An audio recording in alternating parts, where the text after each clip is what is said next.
আমাদের পলাশী পূর্ব যে সময়টা আছে এটা জানা বোঝার জন্য ১৩টি সূত্র আমাদের বিশ্বেন্দু নন্দ দাদা তিনি ১৩টি সূত্র দিয়েছেন। তো পলাশী পূর্ব সময় কিন্তু আমাদের বর্তমান এবং পূর্বের যে ঔপনিবেশিক শাসন ব্যবস্থা সম্বন্ধে বোঝার জন্য খুবই জরুরি একটি বিষয়।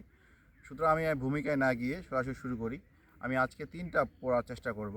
সেটা হচ্ছে যে ১, পলাশী পূর্ব সময়ে রাষ্ট্র পরিচালকেরা ইউরোপে বিকশিত এক জাতি এক রাষ্ট্র এক ধর্মনির্ভর জাতিরাষ্ট্র ব্যবস্থার ধারণা প্রয়োগ করেননি। গত ২৫০ বছরে বিকশিত রাষ্ট্রীয় কাঠামো নেশন স্টেট নির্ভর করে বাংলায় দুটো বড় আর বহু ছোট গণহত্যা হয়েছে। রাষ্ট্র ব্যবস্থা আরও বেশি কেন্দ্রীভূত হচ্ছে। ইউরোপীয় জাতিরাষ্ট্র কাঠামো অবলম্বনে ইউরোপ শাসনপূর্ব বাংলা এবং দক্ষিণ এশিয়াকে বুঝতে এবং বিশ্লেষণ করতে চাওয়ার উদ্যম শুধু বিভ্রান্তিযোগ্যই নয়, অনৈতিহাসিকও বটে। ২, মুঘল আমলে বাংলা সুবা তৈরি হলেও বাংলার প্রাচীন বিভাগগুলোর ভৌগোলিক স্বাতন্ত্র্য বহুকাল বজায় ছিল। সুলতানি, মুঘল এবং নবাবী আমলের জমিদারেরা রাজস্বদায়ী হলেও কতগুলি ক্ষেত্র বাদে সমসত্ব অখণ্ড বাংলা, সমসত্ব বাঙালি বাংলা ভাষার ধারণা তৈরি হয়নি। গত ২০০ বছর ব্রিটিশ জাতিরাষ্ট্রবাদ, এককেন্দ্রিক শিক্ষা ব্যবস্থা, দখলদারি প্রশাসন, সমাজ ব্যক্তি গোষ্ঠীর স্বাতন্ত্র্যে দখলদারি চাপিয়ে বিকেন্দ্রীভূত এলাকার বৈচিত্র্যপূর্ণ ভাষা, অর্থনীতি, কৃষ্টি ধ্বংস করে সমসত্ব বাংলা নামক রাষ্ট্র ব্যবস্থা তৈরি করে ঔপনিবেশিক শাসন চালানোর জন্যে ভদ্রবৃত্তীয় ইউরোপমন্য সহযোগী তৈরি করেছে।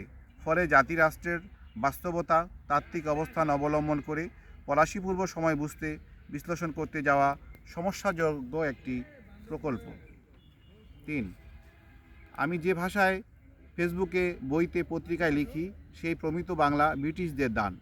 ব্রিটিশ আমলের আগে মৌখিক কৃষ্টির তুলনায় দরবারি লেখ্য সংস্কৃতির অংশীদারি খুবই কম ছিল।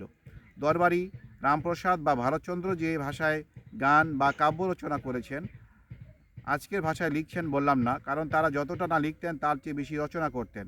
কারণ লেখা আর অক্ষরের পবিত্রতার ধারণা ভদ্রবৃত্তীয় ঔপনিবেশিক। উপনিবেশপূর্ব কৃষ্টি শহর বা ভদ্রবৃত্ত কেন্দ্রিক ছিল না। সেই ভাষায় আলাওল কাব্য রচনা করেছেন না। অথচ দুজনেই আজকের ভাষায় বাংলা দরবারি সংস্কৃতির মানুষ। অথচ দুজনের রচনাকেই আজ বাংলা ভাষা বলা হচ্ছে।